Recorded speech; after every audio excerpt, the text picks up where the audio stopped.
What's up, collectors? This is Parlay J here with you today. And today we are going to talk about how in the heck do you identify a short print? These are two of my favorite short print cards. If you're a new collector, it could be a little daunting. If you're a collector that came back from the 80s and you hadn't collected in a while, or the 90s, and now you're back from the junk wax era and you're trying to figure your way through this, it's a little daunting. It took me a while too to get back on my feet. But today I'm going to give you 4 ways to potentially identify a short print. None of them are foolproof.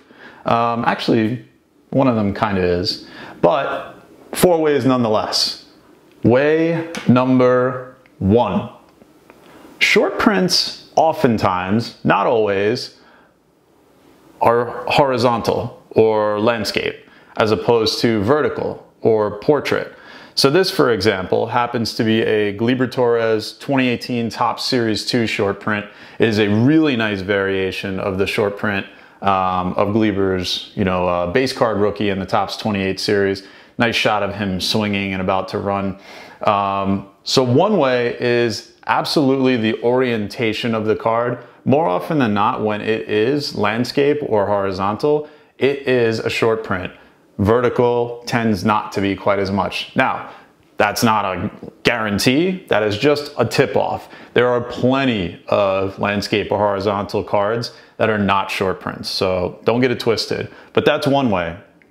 Second way is the picture of your card, a baseball pose or a non-baseball pose. Again, this is a short print, that's a baseball pose. It's not always gonna hold true, but there are your typical variations of cards: baseball pose, pitchers pitching, hitters swinging, running, in the field.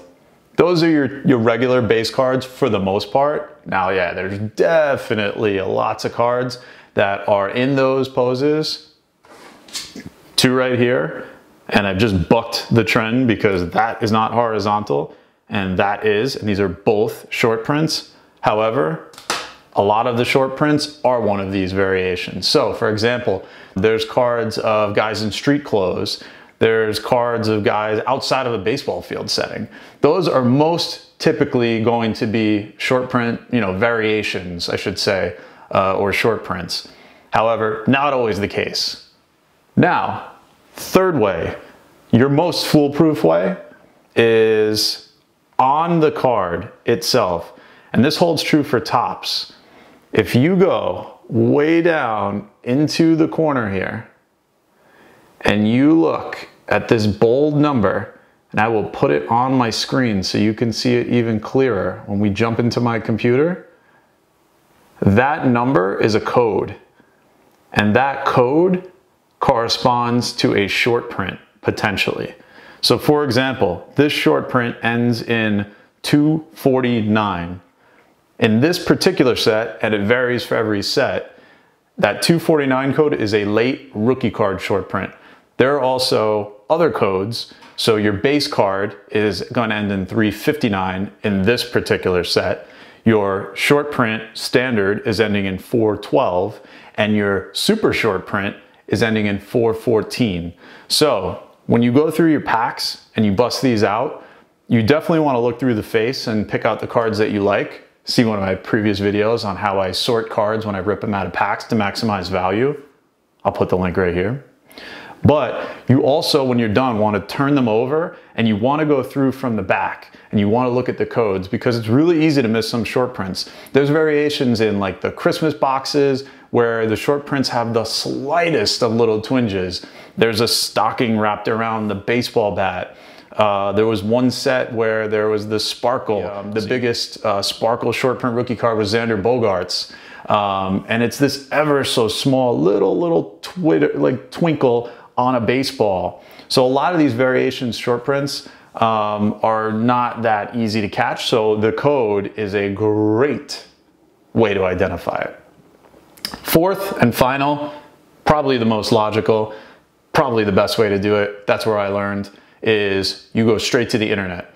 And there are websites, specifically cardboardconnection.com is a great site. Whenever a set comes out, it gives you the lowdown on everything in there.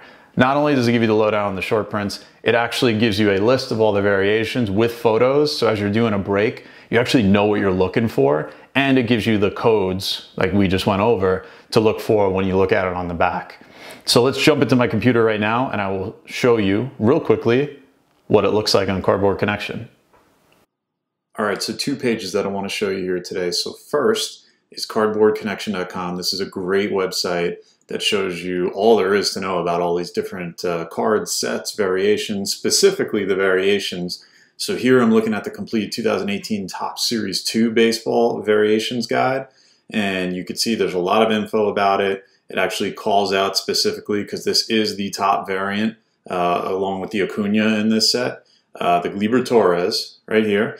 And then if you scroll down, here's the big one. So here's how you know that a short print is a short print. Here's the codes that I mentioned earlier. So you always want to just Google this. Google 2018 Topps blah, blah, blah, blah, blah, variation or short print, and you'll get that as the first search result, because this is one of the biggest hit sites in the known universe.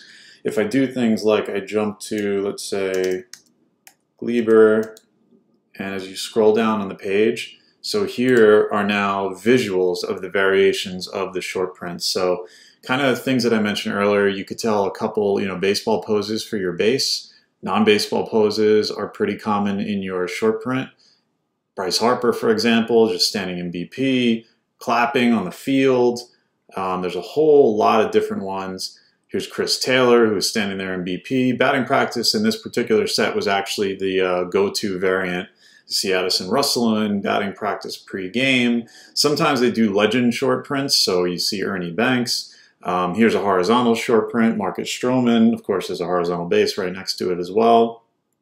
Warm-ups, Corey Kluber. So this is a great way to figure out what short prints are in the set as you do set breaks and pack breaks.